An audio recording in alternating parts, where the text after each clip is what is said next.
इलाहाबाद उच्च न्यायालय ने आज एक अहम फैसले में उत्तर प्रदेश के विद्युत वितरण निगम के प्रस्तावित निजीकरण को चुनौती देने वाली जनहित याचिका को खारिज कर दिया।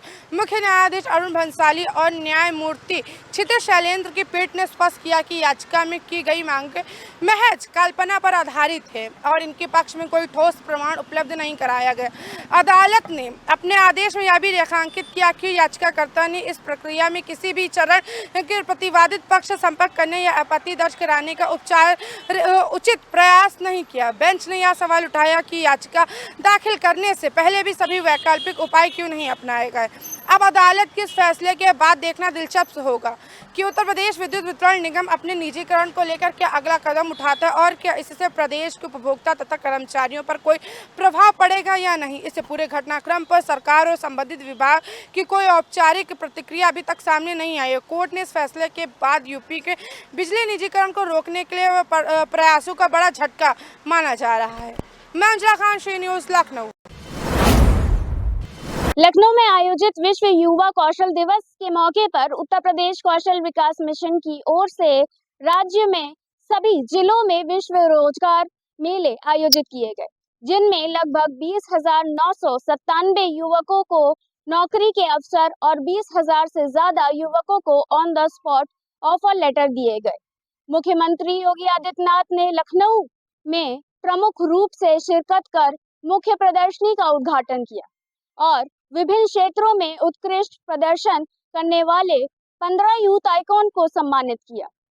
इस साल कौशल विकास दिवस की थीम आर्टिफिशियल इंटेलिजेंस का उपयोग युवकों को भविष्य के लिए तैयार करना, जिसके अंतर्गत युवाओं को नई तकनीकों की ट्रेनिंग दी गई ताकि वे ग्लोबल मार्केट में प्रतिस्पर्धा कर सके।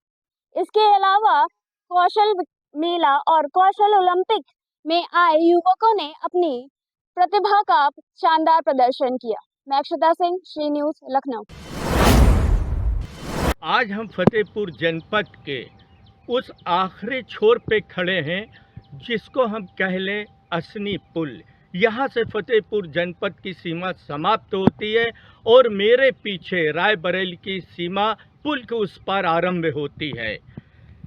दिल्ली के CRRI की रिपोर्ट के मुताबिक और मंडल रायबरेली के परियोजना निदेशक जो कि नवरत्न की पत्राचार के माध्यम से उन्होंने दोनों रायबरेली और फतेहपुर जनपद के ज़िला प्रशासन को अवगत कराया कि ये पुल भारी वाहनों के लिए सुरक्षित नहीं है, क्योंकि CRRI की रिपोर्ट के मुताबिक ये फैसला लिया और जिला अधिकारी जनपद फतेहपुर के उन्होंने तुरंत आवन गमन पर रोक लगा दी, भारी वाहनों पर रोक लगा दी और ये पुल पूरी तरह से बंद कर दिया।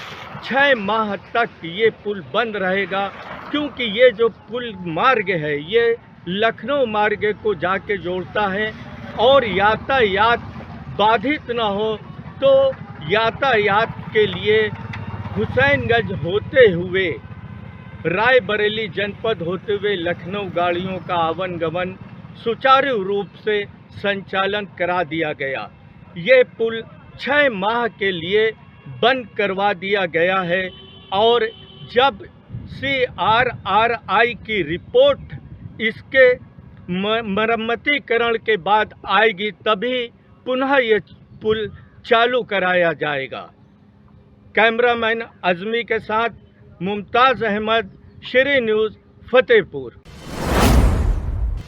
पहले बाइक स्टैंड, फिर सड़क पर हादसा। राजधानी लखनऊ के महानगर इलाके में ऐसा ही कुछ वीडियो सोशल मीडिया पर वायरल हो रहा था।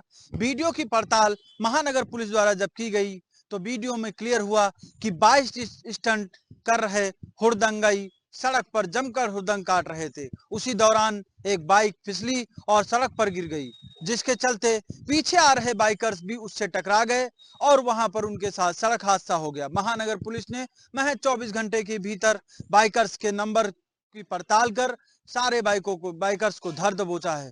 पुलिस का यह एक्शन एक सराहनीय पहल है और उन बाइकर्स और स्टंट बाजों के लिए भी चेतावनी है जो लगातार शहर में हुड़दंगाई करते हैं। लखनऊ से श्री न्यूज के लिए आशुतोष द्विवेदी।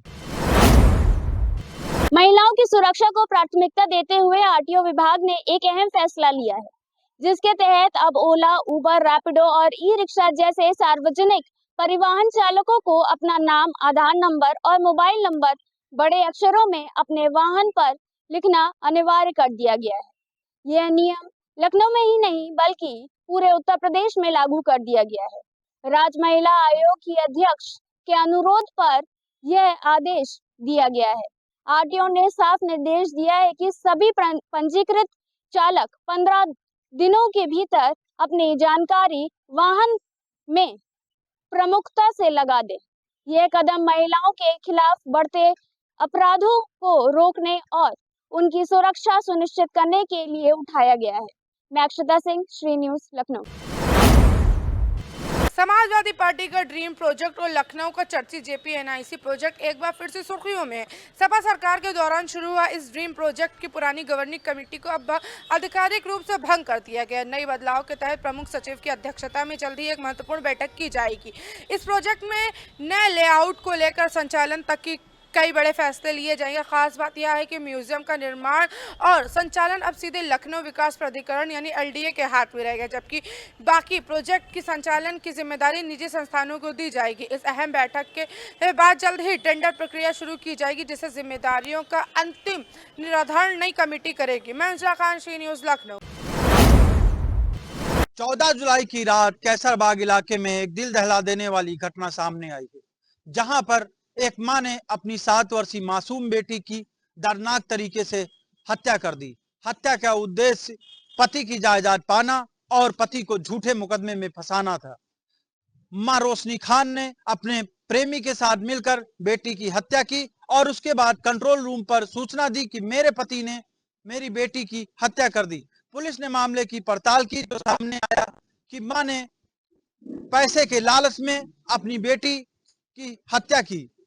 पुलिस ने दोनों आरोपियों को जेल भेज दिया है और मामले में कई पहलुओं की जांच कर रही है। लखनऊ से श्री न्यूज के लिए आशुतोष द्विवेदी।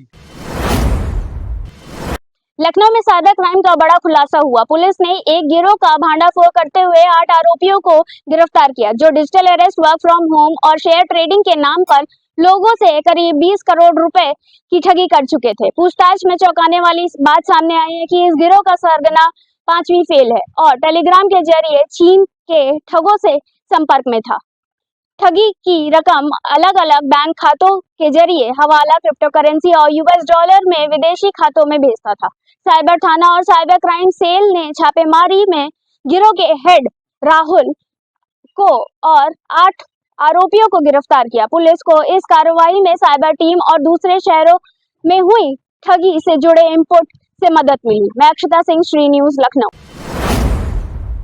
देश में जनगणना 2026-27 की तैयारियों को लेकर करीब कवायदा तेज हो गया है। उत्तर प्रदेश में करीब 25 करोड़ 70 लाख में जनसंख्या का आकलन करने के लिए लगभग 6 लाख कर्मियों की तैनाती की जाएगी। पहला चरण मई-जून 2026 से मकान सूचीकरण और मकान गणना से शुरू होगा, जबकि दूसरा चरण 9 फरवरी 2027 से 28 फरवरी 2027 तक चलेगा, जिसमें हर व्यक्ति की जाति सहित गणना की जाएगी। जनगणना निदेशक शीतल वर्मा ने मुख्य सचिव मनोज कुमार सिंह को पूर्व कार्य योजना की जानकारी दी। सभी कर्मियों को दोनों चरणों से पहले 3 दिवसीय प्रशिक्षण भी दिया जाएगा। उत्तर प्रदेश में 5 लाख प्रखंड और 84,000 सुपरवाइजर और 12,000 राज्य स्तरीय अधिकारी इस ऐतिहासिक कार्य में जुटेंगे। बेघर लोगों की गिनती 28 फरवरी 2027 से शुरू की जाएगी और 1 से 5 मार्च तक के सभी आंकड़ों के पुनरीक्षण किया जाएगा। मैं अंजला खान, श्री न्यूज, लखनऊ।